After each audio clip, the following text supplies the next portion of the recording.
Senate യോഗത്തിൽ പങ്കെടുക്കാനായി BJP. അനുകൂല സെനറ്റ് അംഗങ്ങൾ സെനറ്റ് ഹൌസിന് സമീപം എത്തിയപ്പോൾ തന്നെ പ്രതിഷേധവുമായി എസ്.എഫ്.ഐ. പ്രവർത്തകർ രംഗത്തെത്തി. വ്യക്തിപരമായല്ല, മറിച്ച് രാഷ്ട്രീയമായ കാരണങ്ങളാൽ ഗവർണർ നാമനിർദ്ദേശം ചെയ്തു എന്ന സാഹചര്യത്തിൽ സംഘപരിവാർ അനുകൂലികളെ സെനറ്റിനുള്ളിലേക്ക് കടത്താൻ കഴിയില്ല എന്ന നിലപാടാണ് തങ്ങൾ സ്വീകരിക്കുന്നതെന്ന് എസ്.എഫ്.ഐ. പ്രവർത്തകർ അറിയിച്ചു. പിന്നീട് ഓരോ പ്രവർത്തകരായി ഓരോ സെനറ്റ് അംഗങ്ങളായി സ്ഥലത്തെത്തി ലീഗിന്റെയും മുസ്ലിം ലീഗിന്റെയും UDF-ന്റെയും ഇടതുപക്ഷ അനുകൂല സംഘടനാ പ്രതിനിധികളും ഒക്കെ എത്തിയെങ്കിലും അവരെ ആരെയും എസ്.എഫ്.ഐ. പ്രവർത്തകർ തടഞ്ഞില്ല.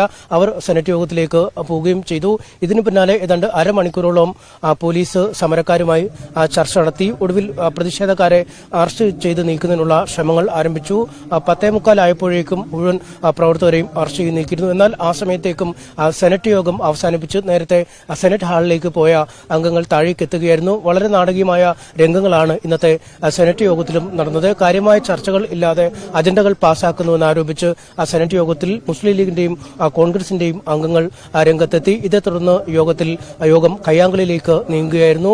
വൈസ് ചാൻസലറുടെ ഡയസിന് സമീപം എത്തിയ മുസ്ലിം ലീഗിന്റെ പ്രവർത്തകർ വൈസ് ചാൻസലറെ കയ്യേറ്റം ചെയ്യാൻ ശ്രമിച്ചു എന്ന ആരോപണമാണ് ഉന്നയിക്കുന്നത്. എന്നാൽ ഇടത് അനുകൂല സെനറ്റ് അംഗങ്ങൾ തങ്ങളെ കയ്യേറ്റം ചെയ്യാൻ ശ്രമിച്ചു എന്നാണ് ലീഗ് അംഗങ്ങൾ പറയുന്നത്. യാതൊരു വിഷയങ്ങളും കാര്യമായ ചർച്ചകൾ സെനറ്റിൽ നടന്നില്ല. വിദ്യാർത്ഥികളുമായി ബന്ധപ്പെട്ടുള്ള വിഷയങ്ങൾ ചർച്ച ചെയ്യാതെ പാസാക്കാൻ അനുവദിക്കില്ല എന്നും പ്രഖ്യാപിച്ചു. എന്തായാലും 40 മിനിറ്റിനുള്ളിൽ സെനറ്റ് യോഗം കഴിഞ്ഞ് അംഗങ്ങൾ താഴേക്ക് എത്തുകയും ചെയ്തു. അതുകൊണ്ട് പ്രവർത്തകരെ സ്ഥലത്തു നിന്നും നീക്കം ചെയ്തെങ്കിൽ പോലും ഈ ബി.ജെ.പി. അനുകൂല സെനറ്റ് അംഗങ്ങൾക്ക് ഇന്നത്തെ യോഗത്തിൽ പങ്കെടുക്കാൻ കഴിഞ്ഞിട്ടില്ല. അവർ പിന്നീട് വൈസ് ചാൻസലറുമായി കൂടിക്കാഴ്ച നടത്തി തങ്ങളുടെ പ്രതിഷേധം അറിയിക്കുകയും ചെയ്തു. പോലീസ് കാര്യക്ഷമമായ നടപടിക്രമങ്ങൾ കൈക്കൊള്ളാത്തതുകൊണ്ടാണ് തങ്ങൾക്ക് ഇന്നത്തെ യോഗത്തിൽ പങ്കെടുക്കാൻ പറ്റാതെ വന്നതെന്നും നിയമപരമായ നടപടിക്രമങ്ങൾ ഇക്കാര്യത്തിൽ സ്വീകരിക്കുമെന്നും സെനറ്റ് അംഗങ്ങൾ പറയുകയും ചെയ്തു. വൈസ് ചാൻസലറെ UDF അംഗങ്ങൾ കയ്യേറ്റം ചെയ്തു എന്നാരോപിച്ച് സർവകലാശാലയിലെ അധ്യാപകരും